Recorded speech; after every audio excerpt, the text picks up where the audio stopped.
ಅದು ಇವತ್ತಿನ ರಾಜ್ಯದ ಮುಖ್ಯಮಂತ್ರಿಗಳಾದ ಸನ್ಮಾನ್ಯ ಸಿದ್ದರಾಮಯ್ಯನವರು. ಇದೇ ಬಗನಿಗೂಟ ಆಯ್ತದೆ ಅವ್ರಿಗೆ, ಕೇವಲ ಧರ್ಮಸ್ಥಳದ ಅವ್ರ ಫ್ಯಾಮಿಲಿಗಲ್ಲ. ಅವ್ನು ಯಾವನಿದ್ದಾನೆ, ಯಾವನೋ ಫ್ರಾಡ್ ಇದ್ದಾನೆ, ಒಬ್ಬ ಪೌರ ಕಾರ್ಮಿಕ, ಅವ್ನ ಇತಿಮಿತಿ ಏನು, ಯಾರ್ದೋ ಕೋಮುವಾದಿಗಳ ಮಾತನ್ನು ಕೇಳ್ಕೊಂಡು ಲೆಫ್ಟಿಸ್ಟ್ ಮಾತು ಕೇಳ್ಕೊಂಡು ಕೋಟ್ಯಾಂತರ ಜನ ಭಕ್ತರಿಗೆ ಸುಳ್ಳನ್ನ ಒಂದು ದೊಡ್ಡ ಕಂತೇನೆ ಮಾಡಿದ್ರು. ಈ ಪಾಪದ ಕೃತ್ಯ ಇವೆಲ್ಲವೂ ಫೇಕ್ ಅಂತ. ಒಂದು ನಿಮಿಷ ಸರ್, ಫೇಕ್ ಅನ್ನೋದಕ್ಕಿಂತ ಹೆಚ್ಚಾಗಿ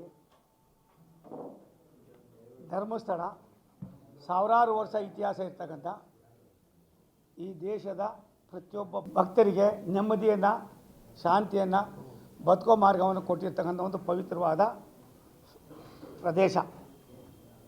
ನಾನು ಇದಾದ ತಕ್ಷಣ ದೆಹಲಿಯಲ್ಲಿ ಅದರ ಮುಖ್ಯಸ್ಥರನ್ನು ಭೇಟಿ ಮಾಡಿ ಒಂದು ಮಾತು ಹೇಳಿದ್ವಿ. ನಾನು ನನ್ನ ಜೊತೆಲಿ ಇನ್ಯಾರೋ ಬುದ್ಧಿವಂತರು ಇನ್ನೊಂದು ಇಬ್ಬರು ಇದ್ವಿ. ಒಂದು ಮಾತು ಹೇಳಿದ್ರಿ, ಇವೆಲ್ಲವೂ ಫೇಕ್ ಅಂತ. ಸತ್ಯ ಎಷ್ಟೇ ಕಹಿಯಾಗಿರ್ಬೋದು, ಸತ್ಯ ಇರ್ತದೆ. ಸುಳ್ಳನ್ನು ಒಂದು ದೊಡ್ಡ ಕಂತೇನೆ ಮಾಡಿದ್ರು. ಇಡೀ ವಿಶ್ವ ನೋಡ್ತು, ನಿಮಗೆ ಗೊತ್ತಿದೆ, ವಿಶ್ವ ನೋಡ್ತು. ಮಾಧ್ಯಮದವರು ಅನಿವಾರ್ಯವಾಗಿ ನೀವು ಕೂಡ ಅದನ್ನೇ ಫಾಲೋ ಮಾಡಬೇಕಾಗ್ಬತ್ತು.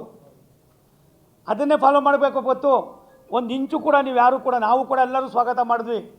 ಆದರೆ ಇಂಥ ಪಾಪದ ಕೃತ್ಯ ಎಲ್ಲೋ ಒಂದು ಕಡೆ ಭಾರತ ದೇಶದಲ್ಲಿ ನಡೆದಾಗ ಸತ್ಯಕ್ಕೆ ಎಂದೂ ಕೂಡ ಮನ್ನಣೆ ತಪ್ಪೋದಿಲ್ಲ, ಮನ್ನಣೆ ಇದೆ.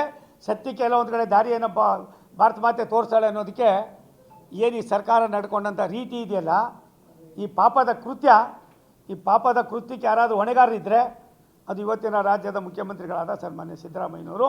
ಇದಕ್ಕೆ ಬೆಲೆ ತೆತ್ತಬೇಕಾಯ್ತದೆ. ಎಂತೆಂಥ ನೋವುಗಳಾಗಿರ್ಬೋದು, ಕೇವಲ ಧರ್ಮಸ್ಥಳದ ಅವ್ರ ಫ್ಯಾಮಿಲಿಗಲ್ಲ, ಕೋಟ್ಯಾಂತರ ಜನ ಭಕ್ತರಿಗೆ, ನಾಟ್ ಓನ್ಲಿ ಕರ್ನಾಟಕ, ಯಾವುದೇ ರಾಜ್ಯದಲ್ಲಿ ಹೋಗಿ ನಾವು ಹೋಗ್ತಾ ಇರ್ತೀವಲ್ಲ, ಅಂಥ ಒಂದು ಪಾವಿತ್ರತೆಯನ್ನು ಹಾಳು ಮಾಡ್ತಕ್ಕಂಥ ಪಾಪದ ಕೆಲಸಕ್ಕೆ ಎಷ್ಟು ನಾನು ಒಂದು 10 ಸಾರಿ ಹೇಳಿರ್ಬೋದು.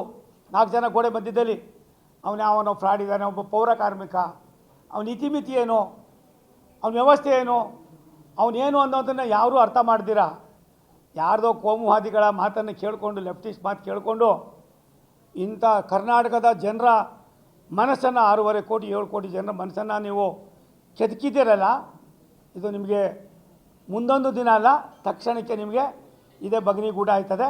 ಅರ್ಥ ಮಾಡ್ಕೊಳ್ಳಿ. ಅವನು ಯಾವನಿದ್ದಾನೆ, ಇದೇ ಬಗನಿಗೂಟ ಆಯ್ತದೆ ಅವ್ರಿಗೆ. ಅರ್ಥ ಮಾಡ್ಕೊಳ್ಳಿ. ಒಂದು ರಾಷ್ಟ್ರದಲ್ಲಿ ಭಗವಂತ ಇದ್ದಾನೆ. ಈ ದೇಶಕ್ಕೆ ಒಂದು ಇತಿಹಾಸ ಇದೆ.